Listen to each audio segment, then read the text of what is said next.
Hello my friends, welcome to video 9 in our 30 video playlist series talking about how to start a raw vegan diet.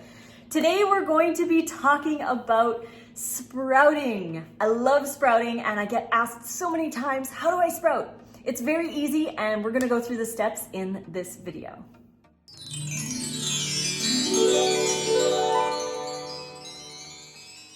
Much love to you. Thank you so much for joining me today. We're gonna be talking all about sprouts. But before we begin, don't forget to like this video and make sure you subscribe to the channel. Don't forget you can also get 40% off any or all of our raw vegan recipe books. The code is NICECREAM40. Link is right here as well as in the description box below. And if you wanna get any of our print versions of our books, there's some awesome stuff in here, including how to sprout in the books. Actually, I have like prep work so that if you need to do some prep work at breakfast time for a later meal, that's all available in the meal plans, both available ebook or print version. All the links are down below. So if you're interested in that, that's available to you. So let's talk about sprouting. I love sprouting. I believe that sprouts are incredibly important on a raw diet. Legumes and seeds, all of those are going to come alive when you sprout them, and they're a lot easier to digest. The nutrition goes through the roof, the protein increases, and they're alive. They're a lot easier to digest. So those of you who might have issues digesting greens, microgreens, which are basically sprouts that have grown into baby greens, are really good for digestive tracts that can't handle. So there's different things that you can do. I love lentils. These are lentils, and you can get a lot of different kinds of lentils. These are how we store our seeds. We store them in mason jars in the pantry. These are peas. These are radishes. And this is red clover. So there's tons of different things you can sprout, even broccoli, mung beans, lots of stuff. I would caution against using red kidney beans. You want to avoid those, but lentils are going to be your best friend.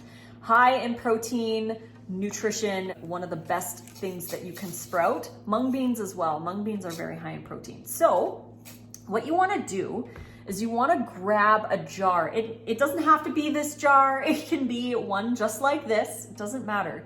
Grab a jar that you're going to use for your sprouts. This jar has a little lid that has a mesh on top. You can use anything that's mesh. You can use a used garlic bag or piece of cheesecloth, anything that can be used to filter out the water from the beans. So what you're gonna wanna do is you'll take some of your beans. I like to use about a quarter cup. A quarter cup of beans or peas or your lentils, and maybe 2 tablespoons of the smaller seeds. Like if you're gonna do broccoli or what have you. It really depends on the size of jar that you have. Start slow, and with practice, you'll learn how much to use. But if you're doing the bigger seeds, I do a quarter cup.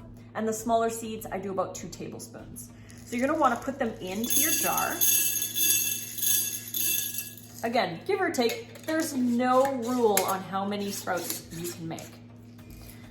And you're going to put the lid on. And this is the most important part. You're going to soak these seeds in water overnight for about 10 to 12 hours. The best time to do it is nighttime, because then you can start rinsing them in the morning.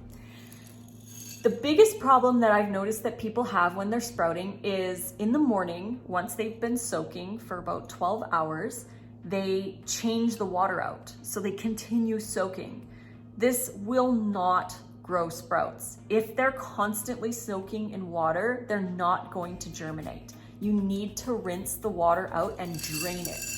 So you're gonna wanna drain all the water out. That's why we use the mesh end. So you drain all the water out, and then the best suggestion is to have it on an angle, and so any extra water or moisture can drip out. So if you have like a bowl that you can put it in or what have you. Some people have little little things that kind of hold the jar. There's tons of different jars and sprouting machines and all that stuff on Amazon, but really you only need a jar with a lid.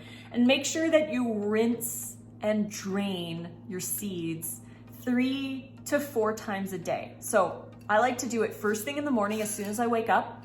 I just rinse them. I rinse them a couple times and then I drain them. Make sure I get all the water out. I just shake it into the sink. And then I'll do that breakfast, lunch, and dinner, and then right before bed. I like to do it 4 times. I feel that helps to prevent any mold from growing. And then in 3 days or 4 days, or depending on the seed, every seed's different, but it tends to be around 3 or 4 days, you'll have sprouts. You'll watch them grow. It depends also on the temperature of your house. If you have a colder house, then they're gonna take longer, but if you have a warmer house or live in a warmer climate, then they will sprout a lot faster. So the warmth plays a role as well.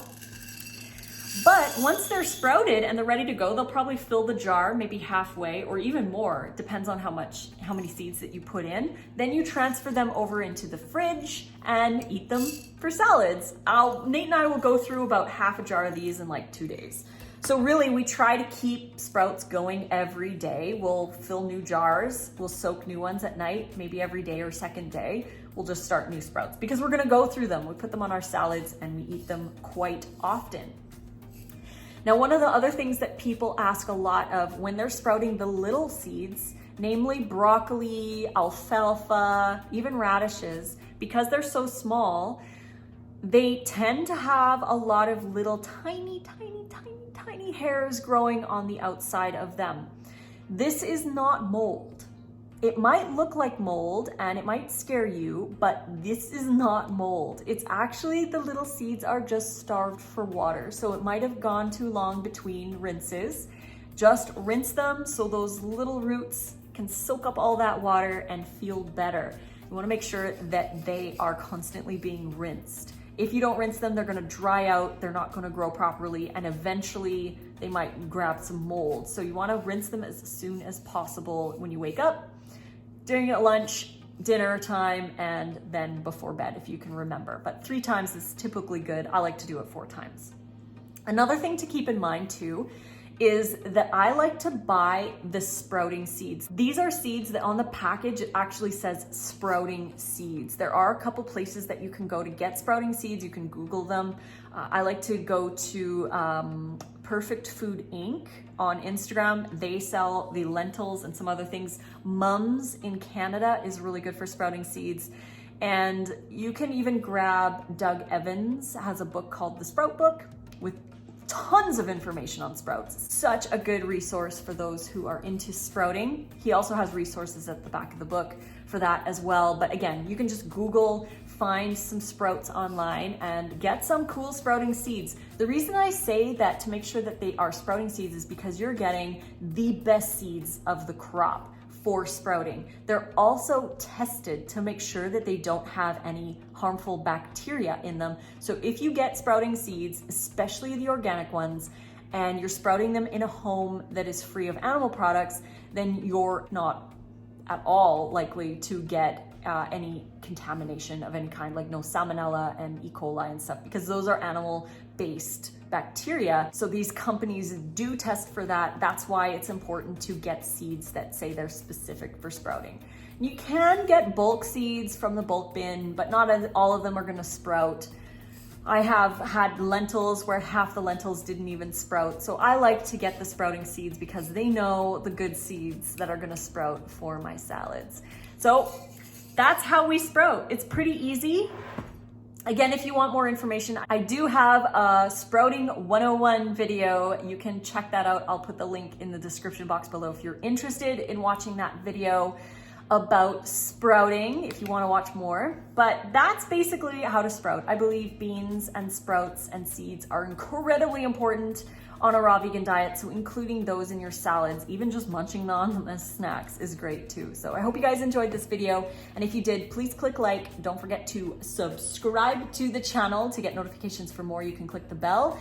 Find me on Instagram at Raw Food Romance, on Facebook, Lissa's Raw Food Romance, and don't forget you can get 40% off any or all of our raw vegan ebooks The code is NiceCream40. The link is right here and in the description box below, along with the link for the Amazon print versions. Again, these do not have a code, so the code is not going to work on Amazon, but if you wanted a print version, they are available over there.